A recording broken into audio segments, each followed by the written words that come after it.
Aujourd'hui, je vais vous parler du tout nouveau sac, le Backpack 240.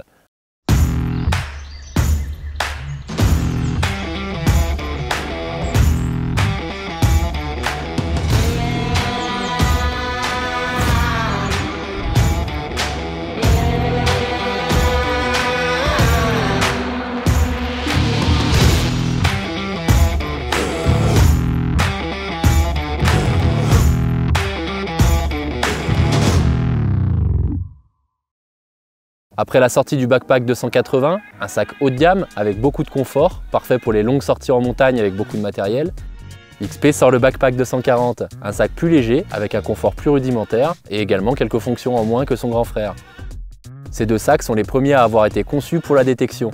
Ils peuvent être utilisés avec n'importe quel détecteur, mais ils sont plus optimisés pour le Deus ou l'Oryx. Ils intègrent également des qualités techniques qui sont dignes des meilleurs sacs de randonnée du marché. On retrouve également des rangements et des poches spécialement conçus pour tous les accessoires, ainsi que votre piochon, votre pelle et des effets personnels.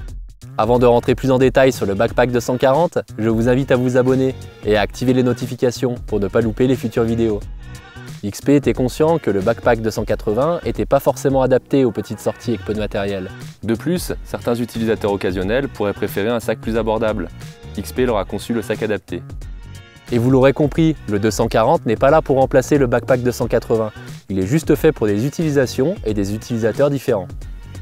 La contenance du sac est de 31 litres. À noter qu'il perd uniquement 1 litre par rapport à son grand frère le 280, qui lui a une grande poche extérieure en plus.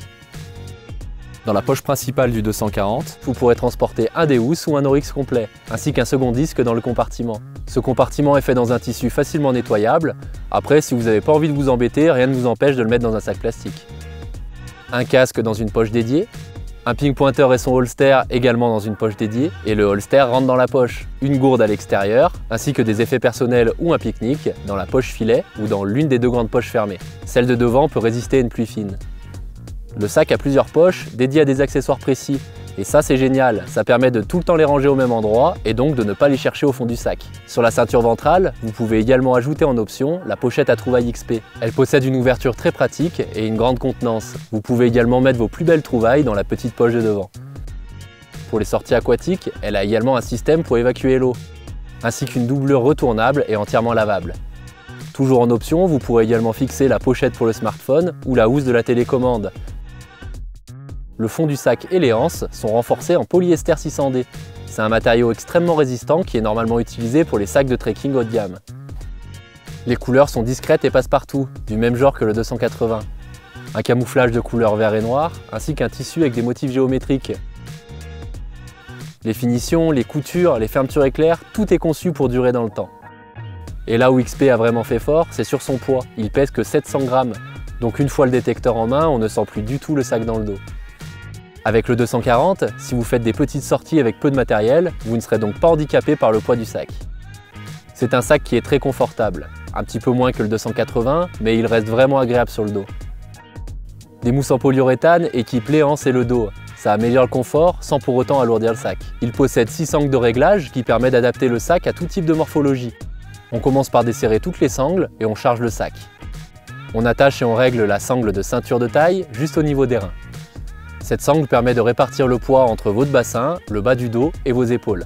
Ensuite, on va serrer les bretelles pour avoir une répartition du poids confortable et équilibrée entre le bas et le haut de votre dos. On place la sangle de poitrine juste au-dessus de celle-ci et on serre pour positionner correctement les bretelles et bien plaquer le sac contre votre dos.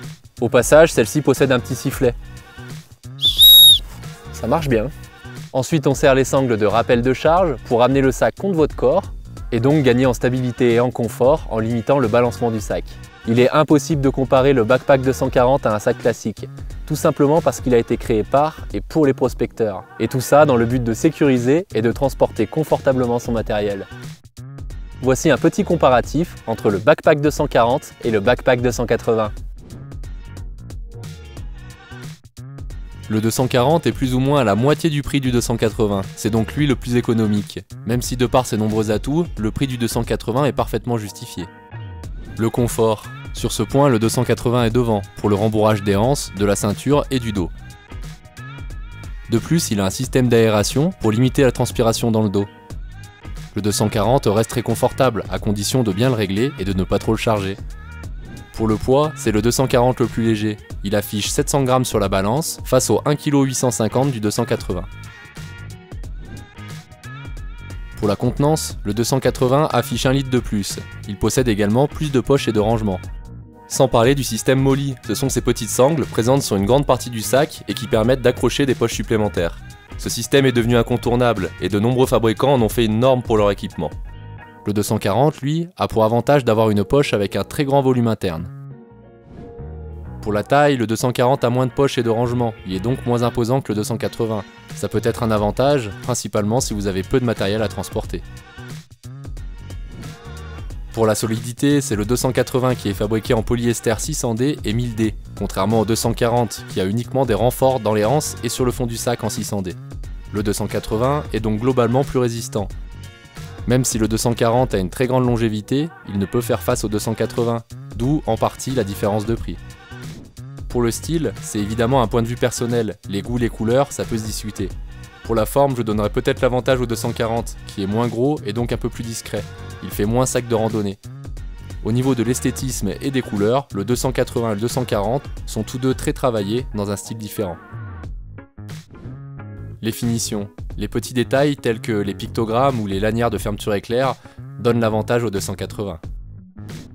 Pour les sorties courtes, j'utilise principalement le 240. Il est tellement léger qu'on le sent à peine dans le dos une fois le détecteur en main. A l'inverse, je trouve que le 280 est taillé pour les longues sorties, grâce à son confort et à la possibilité d'amener plus de matériel et d'effets personnels. Tout ça confirme bien que les deux sacs sont complémentaires. Ils conviennent à des utilisateurs et à des utilisations différentes. XP a pris en compte les retours sur son premier sac, le 280, pour créer un second sac adapté à d'autres types de situations. Abonnez-vous, activez les notifications et laissez un petit pouce bleu et un commentaire pour soutenir la marque XP. À bientôt!